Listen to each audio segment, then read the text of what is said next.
Fazer concurso é uma forma de arrecadar mais para a Previdência Pública e você equilibrar a conta com os inativos. Então, é isso que eu vou fazer.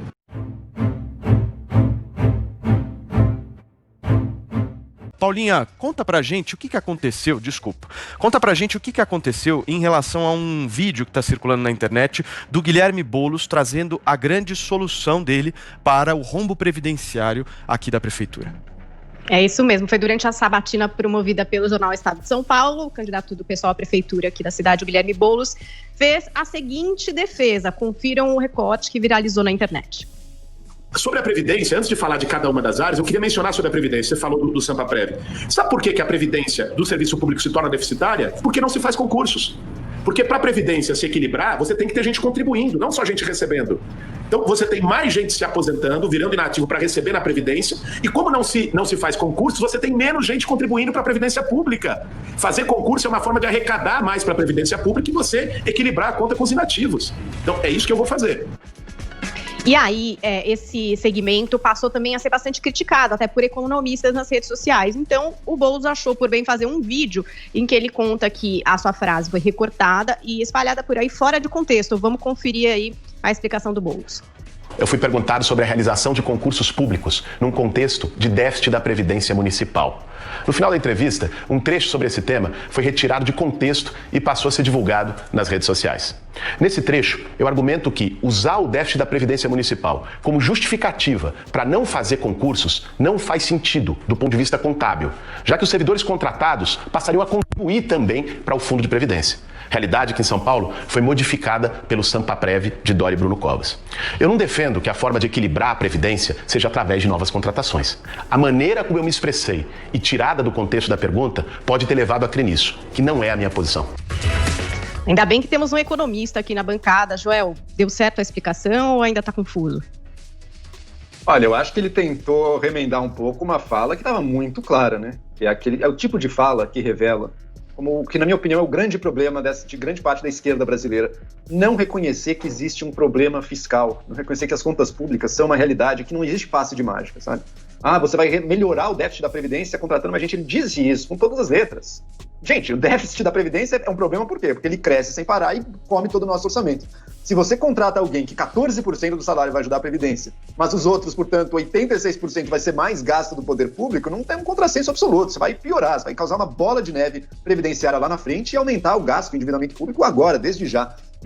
Então, eu achei uma resposta realmente muito desastrada e por isso, sabe? Porque ela deixa ver uma insegurança, um temor que muita gente tem ao olhar uma candidatura como uma do Boulos. Esse cara não liga a mínima para as contas públicas. Por isso que ele faz tanta promessa, por isso que ele fala em passe livre, por isso que ele diz que tem dinheiro sobrando para gastar, porque no fundo ele não está nem aí e ele inventa algum arremedo de resposta para dar quando o tema é contas públicas, mas ele não tem nenhum comprometimento. Esse é o temor que fica. Entendo a justificativa dele, entendo que um segundo ponto que ele disse nessa justificativa até é real, não é o mero fato de que existe um déficit previdenciário que serve como argumento definitivo para você não fazer mais concurso nenhum. Assim não dá. O Estado tem diversas obrigações, você tem que contratar pessoas muitas vezes, mesmo sabendo que, infelizmente, vai piorar um pouco o déficit previdenciário. Isso não é um argumento decisivo para não contratar. Mas achar que contratar vai melhorar o déficit, daí é pura ilusão, né, gente? Ô Paulo, nós estamos vendo um outro Boulos nessa campanha, né? Um cara que está pelo menos tentando mostrar que não é tão radical assim. Você acredita nele? Olha, eu ontem tive o privilégio aqui pela Jovem Pan de entrevistar o candidato no Jornal da Manhã. E ele passou o jornal inteiro, a entrevista inteira, falando platitudes, respondendo, refazendo aquele discurso de injustiça social, aquele discurso fácil, né? O único momento onde ele saiu do personagem, foi quando eu fiz a ele a pergunta diretamente. Fiz uma pergunta direta a ele, né? O Fábio Pochá tinha perguntado a ele no passado se ele era comunista, num tom de brincadeira, e ele citou Tom Aldercâmara, deu cambalhota para um lado, deu cambalhota para o outro e não respondeu. E aí eu aproveitei a oportunidade para perguntar, seu partido se chama Socialismo e Liberdade, responda, por favor, o senhor é um socialista? E aí foi a primeira vez na entrevista que ele quebra o personagem, ele sai um pouco ali do sério, ficou visivelmente incomodado, e não respondeu a pergunta. Ele não tem coragem de assumir o socialismo, o mesmo candidato que dizia que a Venezuela sofria de excesso de democracia e tudo mais, ele não tem coragem de assumir o seu socialismo.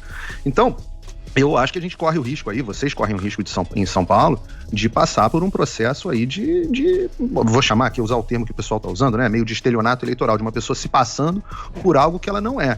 Essa roupagem de moderado é uma roupagem completamente falsa, né? Enfim, do ponto de vista do plano econômico, né, é a mesma coisa que você conectar o filtro de linha nele mesmo, né, a solução do Boulos para a economia. Não sabe nada de economia, é só olhar a carreira dele, né, o histórico dele, que aí o eleitor de São Paulo pode chegar a uma conclusão do que esse cara sabe de economia, se vai fazer bem para a maior cidade do Brasil, se vai fazer mal. É uma decisão que cabe ao eleitor, mas tem que olhar o histórico também e ver se o personagem que ele está vestindo e que está interpretando nessa eleição condiz com a história de vida dele. Agora, Paulinho, outra coisa... Oi, fala, João, fala.